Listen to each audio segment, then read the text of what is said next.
কতটুকু অশ্রু গড়ালে হৃদয় জলে সিক্ত, কত প্রদীপ শিখা জ্বালালে জীবন আলোয় উদ্দীপ্ত, কত ব্যথা বুকে চাপালে তাকে বলি আমি ধৈর্য। নির্মমতা কত দূর হলে জাতি হবে নির্লজ্জ।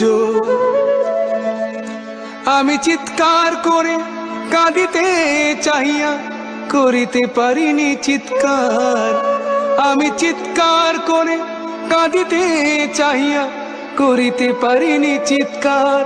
বুকের ব্যথা বুকে চাপায়ে নিজেকে দিয়েছি ধিক্কার। কতটুকু অশ্রু গড়ালে